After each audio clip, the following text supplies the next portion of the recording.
Welcome back to the Tomb, everyone. It's Tomb Talks with the Pharaoh. You already know who it is. And for today's episode, it's called Me versus Me. I'm deciding to get a little bit meta, a little bit creative with this one. So I hope all of you will enjoy.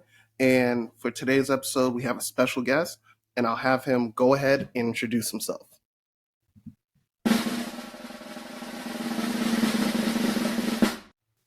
First of all, thank you for having me on. My name is Ashanti Ali. I work as an account manager right now for a commercial real estate firm, working on trying to become a certified property manager. Thank you for deciding to come onto the podcast. Um, I guess we'll just jump right into it. And my first question is that what does your name mean? Because it seems like a lot of times people will fuck up your name, and there is some significance to it. And I would just like you to go ahead and tell the people what your name means and the significance of it. Sure, no problem. So my full name is Ashanti Ali Pharaoh Davis. People normally think that the moniker of Pharaoh I just made up and I'm being pretentious, but no, motherfuckers, this is my middle name. Um, Ashanti comes from the West African tribe from Ghana. They were one of the last people to fight slavery. And with that, they were pretty much a warrior tribe. Ali has two meanings to it. One is from the Arabic, it's just exalted, great, friend of Allah, friend of God. Um, and with that, with Ashanti Ali, my first name means exalted or great warrior or warrior of God. Uh, and Pharaoh talks about the the best way to describe it is that like one of the most intelligent, most impactful civilizations that has touched this earth, and that is the Egyptian, the I'll say it in quotations, Egyptian, but Kemet um, civilization. And with Ali and Pharaoh, that also ties together because the last people to invade Kemet were Arab people, and they're still there today, and they still try to claim that they built the things that were already built when they got there. And then Davis, my last name, or if you're in the UK, my surname, that talks to the history of our people here in the United States. And it's not the last step. Sorry, it's not the final step, but it is the most previous one.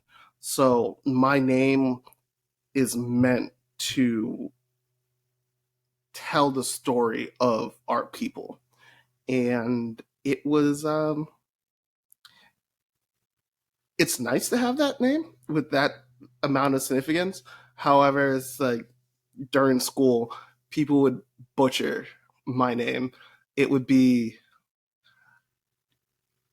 either Ashanti or Shantali, Shanti Ali. It, they would just fuck it up. And with that, it's just for those who are listening, if you ever meet me, you can call me Ashanti Ali, or you can just call me Ali.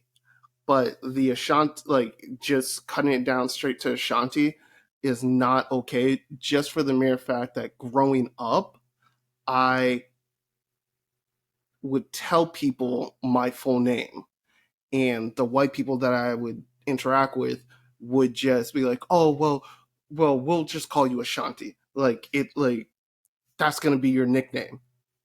This is like, bitch, I told you exactly what my name was. are you hard of hearing or are you just dumb?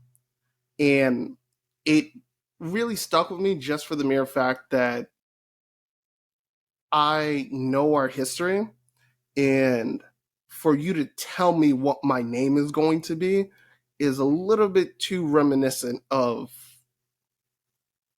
previous times. That's the best way that I will describe that. But in totality, that is what my name means. Thank you for sharing that. Um, for my next question, I wanted to ask you is that how did you get to where you are today? Great question. Um, so where did I get to where I am today? There's so many things that went into the building of the person that you see before you now. Um, I guess I'll just kind of give my intellectual and philosophical path. I went to school first at Stoughton High. From there, transferred to Cardinal Spellman, where I met a lot of great people. After that, I went to University of Massachusetts at Amherst, UMass Amherst, the zoo. Let's go. Um, where originally I studied pre med, and from there didn't exactly have the grades for med school, and my advisor told me that very early. Um, so I ended up changing my major to biochemistry and molecular biology. I have a minor in microbiology, and I was just one class shy of getting a minor in philosophy as well, um, because philosophy has always been something that I love. It's always been something that just I love knowing about the inner workings just of nature, life, and also just the minds of people. And also ended up taking a couple of psychology classes as well. I just love understanding. So I did that, graduated, took a victory lap to figure out my life. Took 2 years off, and then from there, I went to let's try that again. I went to the University of Tuskegee University. There we go. Um, and I got a master's in public health. And from there, that just completely opened up my eyes to what was going on, in terms of just what our people were facing. If and it is pretty much it is a hard thing to be black in public health, just for the fact that whenever you look at statistics, you always see us at the bottom. And that's a hard thing, that's a hard pill to swallow, but it is something that needs to be done. So that's the intellectual. The philosophical one is I've read a decent amount of books. One of them I'll probably refer to later that have just helped me shape the world, or sorry, not shape it, but view the world through eyes that are conducive to me and help me be a better person, not just to others, but be a better person to myself. And I think that's one of the things that is very paramount, especially in this day and age, is that a lot of times we're on two extremes. We're on one extreme where you want to just be the best person for yourself and do for yourself. And then the other extreme is like people will sacrifice almost everything to help people. And I think that life is never at an extreme, it's always in the middle. So it seems that you lived a pretty eclectic life, just kind of jumping around from place to place. Um, how did you transition, or what made you make the transition from public health to commercial real estate of where you're at right now? Great question. If I'm going to be 100% transparent, it was two things. One, it was money. I I graduated when the pandemic was just starting, and for the most part, in public health, like jobs, they were going remote, and it's hard to be remote when you're entry level. And it was a lot of just not having the qualifications, in the sense of, oh, they wanted, for an entry level job, they wanted 3 to 5 years of experience. If it's entry, how the fuck am I gonna have that? You can't. Like, it's, unless I stayed in grad school for 5 years and just did other shit. Like, so so that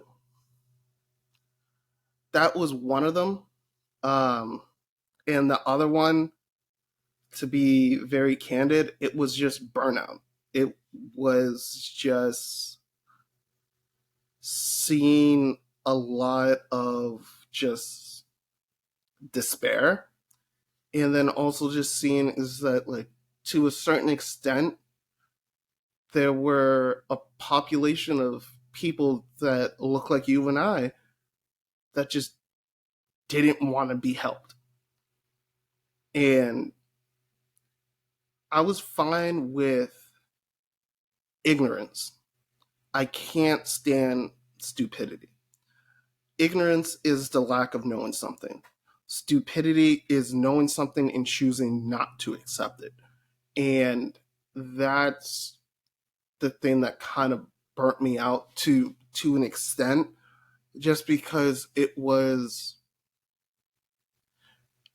as Cat Williams said, you keep trying shit, don't work. Trying shit, don't work. Trying shit, like, at some point you're going to stop trying.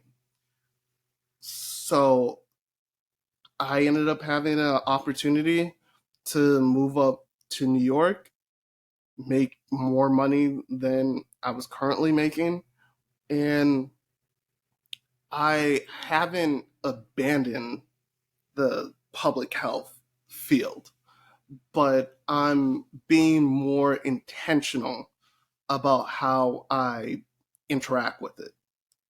And I think that's the best thing for me.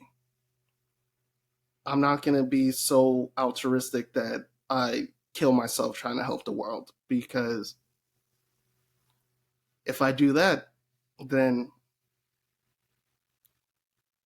if I kill myself trying to help the world, when I'm dead, I'm not here anymore to help the world. So I'm not going to let things drain me so much that, like, I'm of no use anymore, just because of one entity wanted everything from me.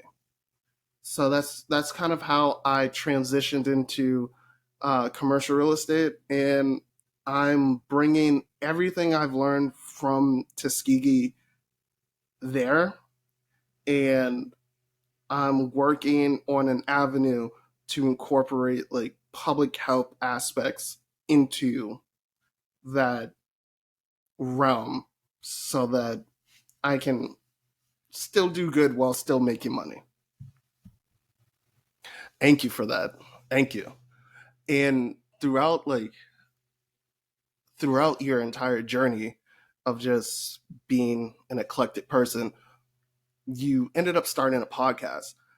Why did you start the podcast, and where did you draw your inspiration from? Thank you. Why did I start a podcast? Um, I started it. Well, I'll start with the inspiration first. Is that during the pandemic, I I ended up going through two different, just not even relationships. Well, I'll call it kind of relationships. We weren't actually dating, but going through two periods of like speaking with women where it just didn't pan out the way that I would have liked it to. Um, so I ended up listening to. I stumbled upon it one day. Patrice O'Neill. He had a radio show called the Black Phillip Show. I highly suggest people to go listen to it. Um, how he says things, probably not everyone's cup of tea, but if you can actually get to the root of what he's saying, then like I think a decent amount of it is like I'll say like 90% of it is beneficial to people. But not reading, but listening to that kind of helped me in the moment, but then I took a step back and just listened to the people that were calling in, and like most of them were just saying it's just like I've listened to your stuff, like it has really helped me do X, Y, and Z. So that was kind of the inspiration in the sense of it's like I wanted to create something to help people. Like I wanted to create something to influence people's lives in a positive manner. And it didn't have to be relationships. It, for the most part, exclusively, I've really not talked that much about like relationships. So it's more so just getting people, well, producing content to get someone out there. Um, the other inspiration that I drew from was Joe Rogan in the sense of having just a different guest every time. Like I didn't want our podcast to be easily categorized. I didn't want it to be, oh well, this is a podcast about relationships, or this is a podcast about science or public health, or da da da da. It's like I didn't want that. I wanted everybody from any walk of life to be able to tap into the podcast and find something that resonates with them. And the third one is a podcast called The Diary of what was it? The Diary of a CEO. That's what it is. And with that, the inspiration was more so of the structure of it. Um, like the interview type of structure, like back and forth, having things written down, knowing exactly what you're going to talk with someone about, but leaving the doors open to kind of go off the rails and be like, "Man, you said this. This seems like something that we should dig a little bit further into." And that's kind of how I would like to run my podcast. I think I've done a pretty good job of it, but that is not up for us to determine. It's up for the people. Okay. So it would be fair to say that you would like your podcast to be educational, correct? Oh, absolutely. Um, I think for me, the biggest enjoyment in life is learning something new. If it was something that he still tells me that my dad tells me is just that if you haven't learned something new today, then you might as well have stayed in bed. I think the one of the purposes of life is to learn and grow. And yeah, I think that's why I with the podcast, if I can help someone learn, grow, be better, just increase the good that you put out, like that's in the world, then I think we've accomplished something. Okay, gotcha. Thank you, thank you. And with you being in the podcast realm, what is your take on the current state of podcasting? Because it seems like everyone has a podcast nowadays, and the running joke is men don't go to therapy, we just start podcasts. Yeah, well, with the story of what I just told you about why I started my podcast, most people will look at it and be like, "Oh, that guy was hurt. He needed to go to therapy." Was I hurt? Yes. Did I need to go to therapy? Fuck you. I think that if you can be a functional human being, even though you've been hurt, and you've taken that and turned it into lessons for other people, before you turn it into a lesson for other people, you have to learn it yourself. And with that, I think that's essentially what therapy does. Therapy teaches you that the things that have happened to you are A, not your fault, B, they're lessons to be learned.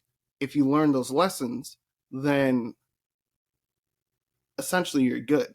I've always tried to live a life with no regret, because for me, regrets are just lessons that have not been learned yet.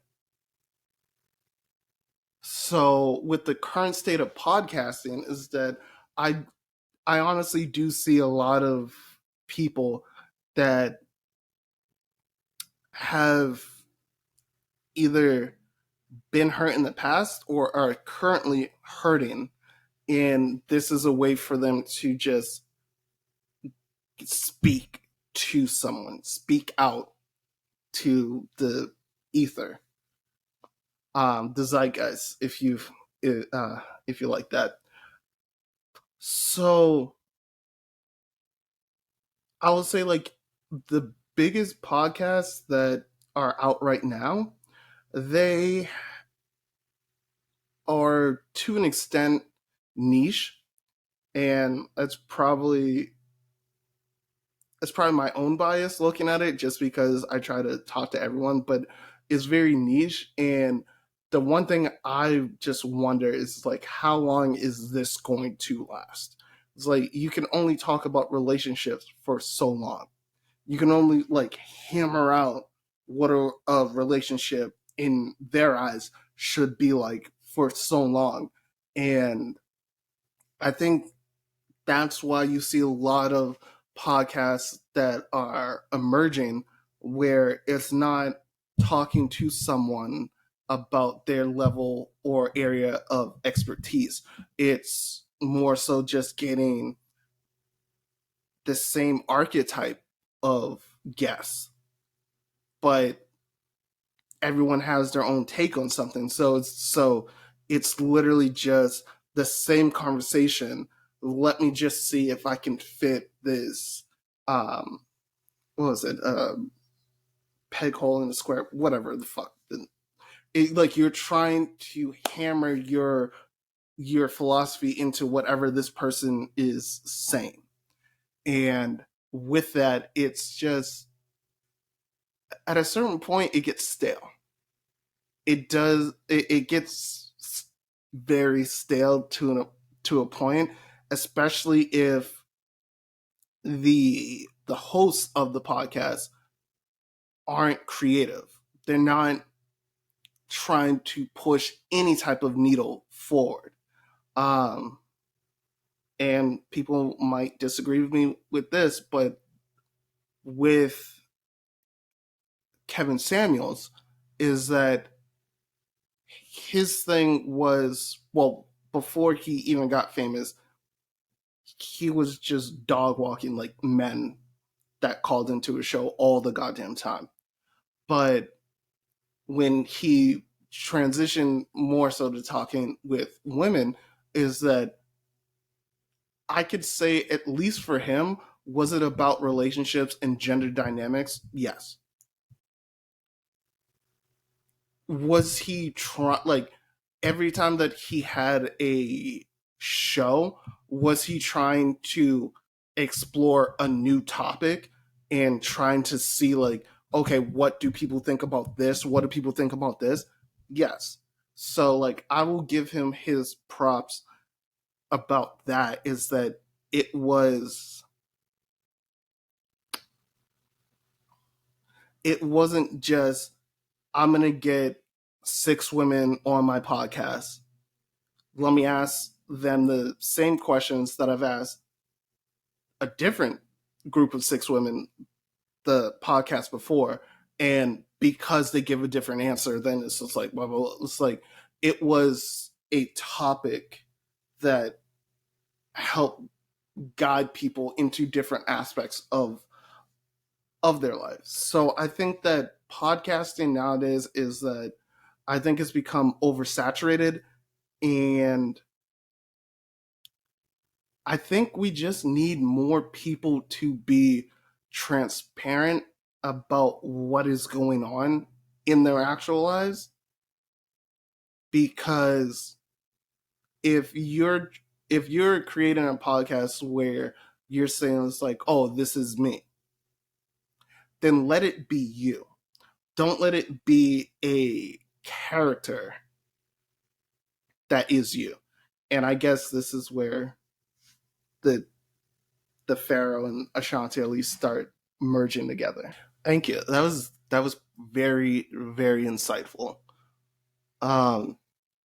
So with that, what has been your favorite podcast episode that you have recorded,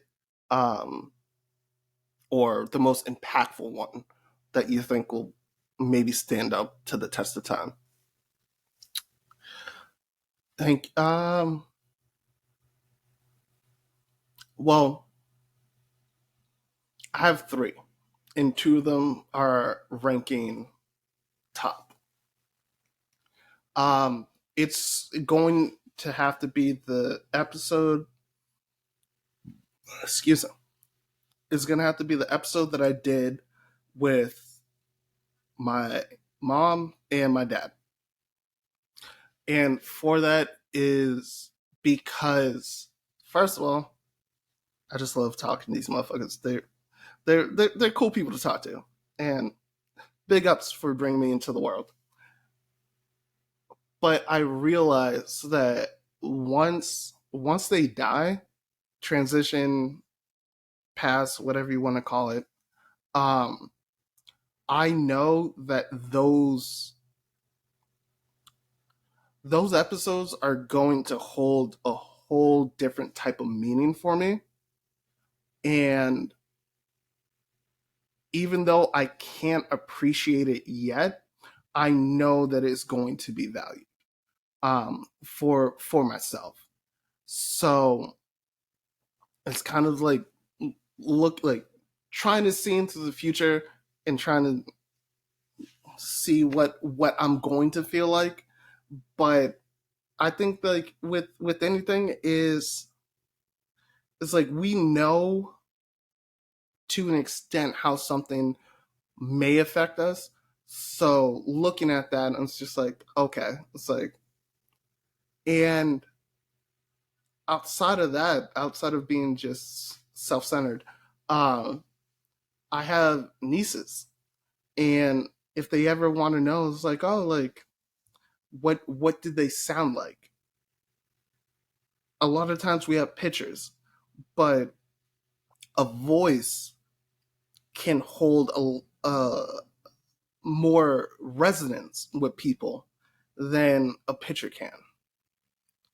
Because of the, I'll say this: it's like spoken, I've spoken to my mom, and sometimes she'll say, "It's like, yeah, no, like there are certain times like I'll still hear my mother's voice," and like those, I think that like that's one of the things that can really resonate with somebody. Like, yes, a picture is worth 1,000 words, but what is a voice worth? So, so yeah, that's the first one. The second one is tied to the first one is when I did an episode for, it's called Black Fathers Matter. And I had three Black fathers on: Milo, Francis, and Nellie B. I had them on, and in the midst of it, I was just I was just vibing. I loved everything that was going on. But when I took a step back and realized it's just like the same thing that I did for myself, talking to my mom and my dad, I just did that for their kids. They were like, their kids are now able, like, if they don't have pictures or something happens and they like lose any type of recordings of their parents, or they have this. They have this to go back to.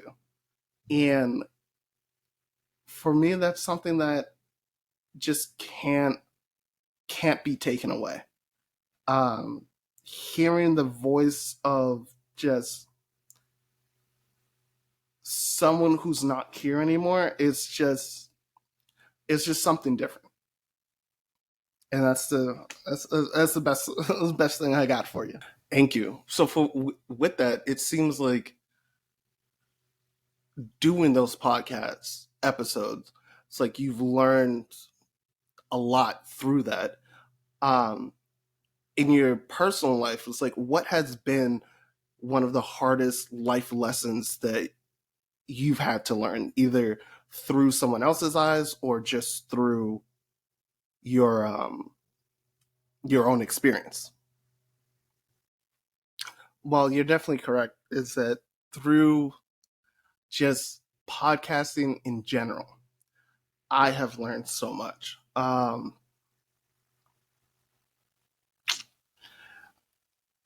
In terms of just the technical sense, I've learned how to edit videos, how to edit audio, how to make thumbnails, all of that stuff. But it's been a ride, um, and I hope that through me learning, I'm teaching others. But in terms of a life lesson, one of the hardest life lessons that I've had to learn, um, it would be it would be this. It would be understanding that you can't you can't fault a blind man for not appreciating the sunset. Excuse me. And in that sense, is that I'll give something that I learned, and shout out to Donald Glover because it was through one of his skits. Is that the reason? Because we've all seen like a moth just fucking bash its head into a light bulb or any type of artificial light. And the reason for that, the one of the theories that they have for it is that is because moths they use the moon to navigate. So everything within the moth's body, biology, is telling it that it is doing the right thing. But it's just at the wrong light. And that's something that I sat with for a while, and I just needed to figure out is that, like, you can still be a good person, do everything right, be whatever you want to be. And you can encounter people in your lives that don't appreciate it or don't even know how to appreciate it. And you're giving everything to them, but they're not receptive. And from the mob standpoint, it's like I'm following this, I'm doing this, I'm like everything within me is telling me I'm doing the right thing. Why am I not getting the results that I should be based off of what I'm doing? And the thing is that it might just be the wrong light.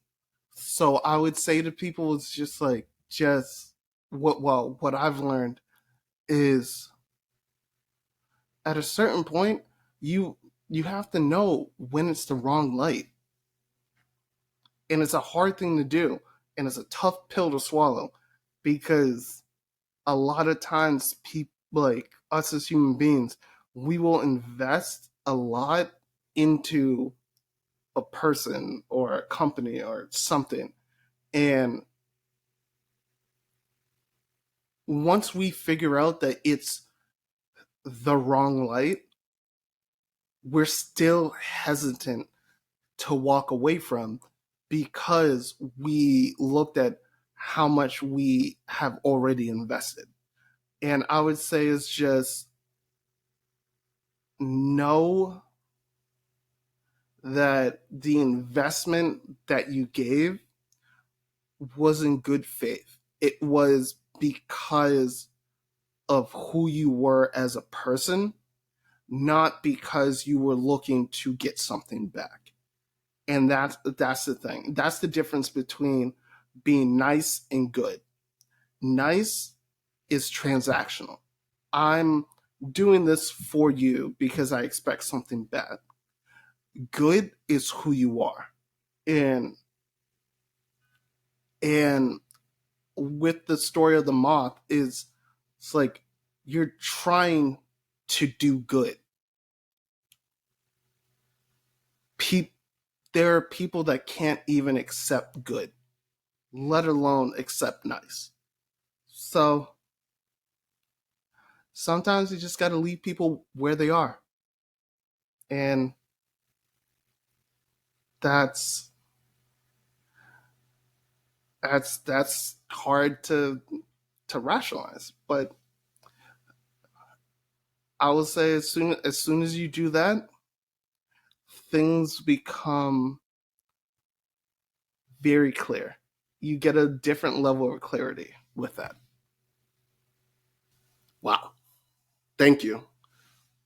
That is, whew, those are some hard life lessons to learn. Hopefully, hopefully everyone can take that and go run with it, because that one hits a little bit deep. Um, so those are the life lessons that you've learned. Is there anything that you would like the audience, or do you have any advice for the audience, the people listening right now? Um, in terms of advice, I'll say this. I just have two stories that I'll give, and from there, people can take what they want from it. The first one is, and for some of my friends that are listening, I've told you this time and time again. The story of the man and the snake. There was a man that was walking down a road, and he came across a snake that was mauled by a lion. Feeling bad for the snake, the man picked it up, brought it into his house, and nursed the snake back to health. Fed it every day, healed its wounds, everything. And then one day when the man was feeding the snake turned around and bit the man. And the man looked at the snake and said, "Why did you bite me? I did all of this for you. Why would you hurt me because of all the things that I've done?"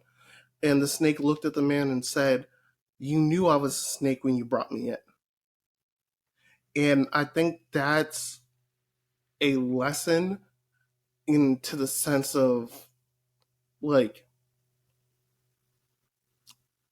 understanding the nature of a thing. If I understand the nature of a thing, then when it acts within that nature, I can never be mad at it. I can't be betrayed. I can't be hurt. I can't be all of these negative things, because if I brought something into my house, or if I trusted something that within its nature is not positive, then why would I be surprised when it does that? And I think the folly of most people is that they think that if they do good on something, or I say something, it's like, we know we're talking about people. If I do good on a person that inherently just has the nature of a snake, that I'll change it. No. The only thing that you're going to do is that you're going to waste your energy, and you're just going to feed the snake. It's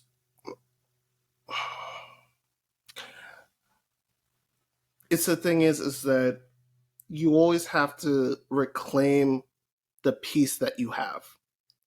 And if you have people in your life that you necessarily can't get rid of, you have to interact with them. The first step to reclaiming your own peace is understanding the nature of the person, so that if you make one step, you know exactly how that person's going to react. And then from there is that when someone reacts in the way that you know they were going to,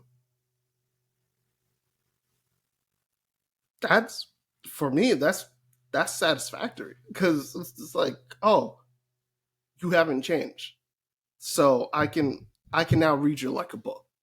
So this is how things are going to play out. And I'm not saying don't help them, but I'm saying don't help them to your detriment. There's a difference between sacrifice and suffering. Sacrifice is something that you're willing to give up. Suffering is someone taking something from you. That's the big difference. And the second one second story that I will give is that it's the story of two monks. So two monks, they're on a journey, and they come across a river. At the riverbank, they encounter a woman that can't get across.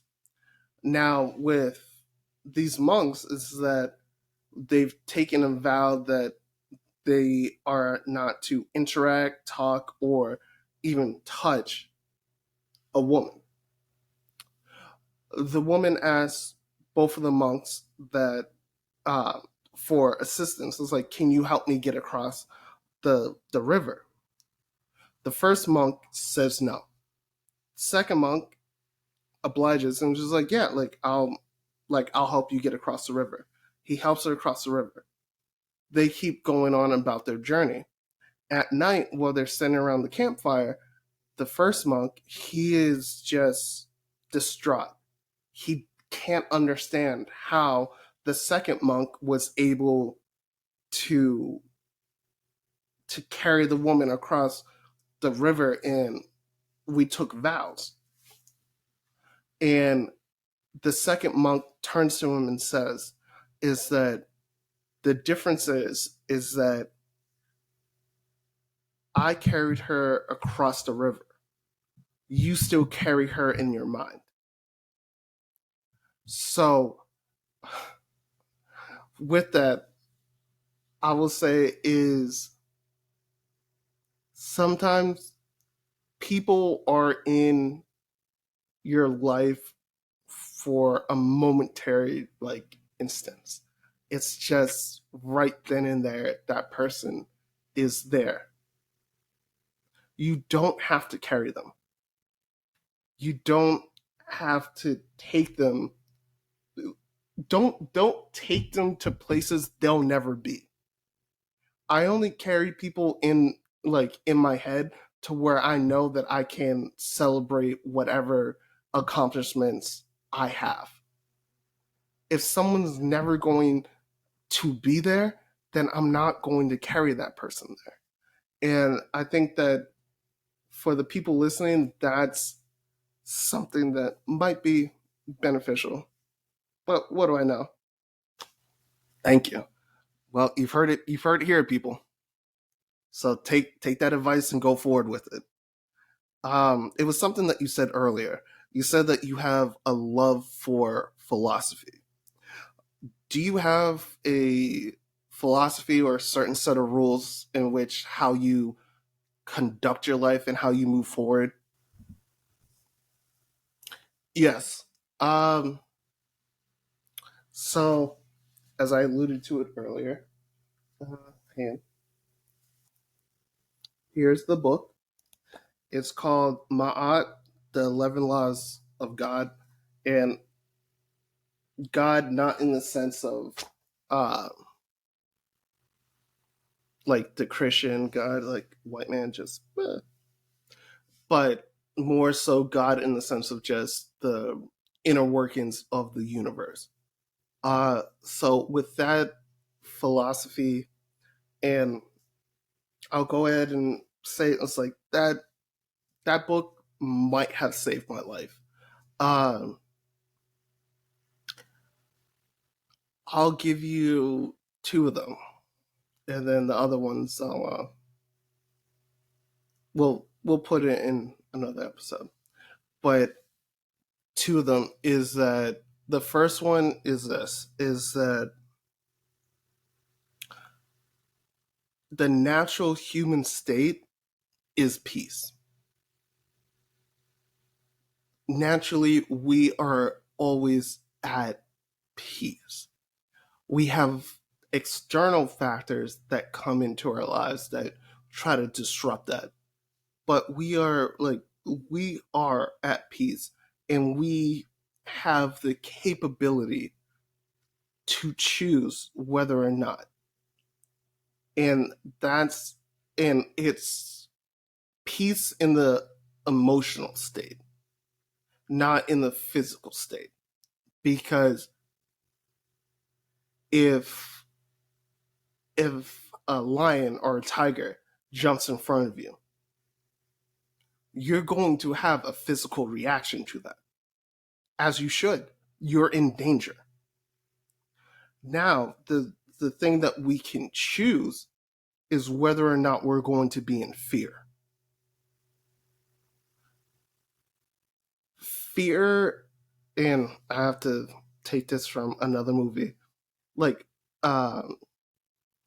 fear is the movie is what is it called? After Earth. After Earth with Will Smith, Slappy Miss Slap Slap, and his son. Um, he says that fear is not real.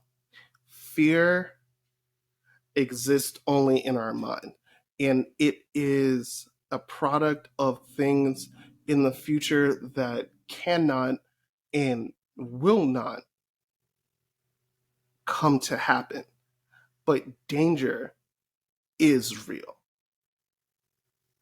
So with that, it's like it's a separation of your your feelings with your emotions. Is that I think that, and I wholeheartedly believe, is that we as human beings, as far as we know, we're the only organisms on this earth that has a concept of free will or consciousness. That means that we can choose. And my question to people is that, what do you choose? It's not easy to get to the point of that. But what I'm saying is that you can choose how you want to react to things. You can choose how you want your feelings to be towards something. Um, that's the first one. And then the second one is, if our natural state is peace and we all come from that same natural state, then nothing can be against me. And I can't be against anything. Essentially, is that anything that I do unto someone else, I've ultimately done unto myself. It's the golden rule. Do unto others as you would like to be done unto yourself. And I think that's that's one philosophy that I really take to heart, just because of the fact is that in my life I've had people, excuse them, I've had people do some pretty fucked up shit to me. But I've realized that it was more so of just their own ignorance. And I can't, as we talked about it before, ignorance versus stupidity, I can't fault them for that. Now, I won't allow them to keep doing it, but I won't fault them for that. And also being a person that I've also have done not great things to other people, I would want them to have the same type of compassion for me, for just being ignorant. Just being ignorant, not stupid. I thrive to not be stupid. But those that's the advice I would give to the audience, is to just understand that peace is your natural state, and then also understand is that if we all come from one source, then whatever you do to someone else, by extension, you're doing it to yourself. So literally treat people the way you want to be treated. The golden rule. Oh, okay. All right. All right. Going old school with it. I like that. I like that. Um, Normally people ask, if you could give advice to your younger self, what would it be? But I feel like that question's a little bit, it's tired. You're beating a dead horse. Well, you're beating a young horse. I wanted to ask you, what would be the advice you would give to your future self? That is a great question. What advice would I give to my future self? I would say this. is that to my future self, hold space. And when I say that, I mean hold space for you to grow, hold space for you to be better than you were before, but don't let who you were before shackle you. Um, Honestly, you're the best version of who I want to be. Um, and it's honestly just trying to it's trying to just be be yourself. And in this moment, if you don't know who you are, that's fine, but just know who you're not. Know what you don't want to be. And the last thing that I'll say to that is not knowing who you are. That's fine. You don't have to wait to know who you are to live your life. So go ahead and just live it. It's the only one you have, and let's give them a show. Draw your boundaries and keep them secure. And that's the best thing I got for you. Well, for us.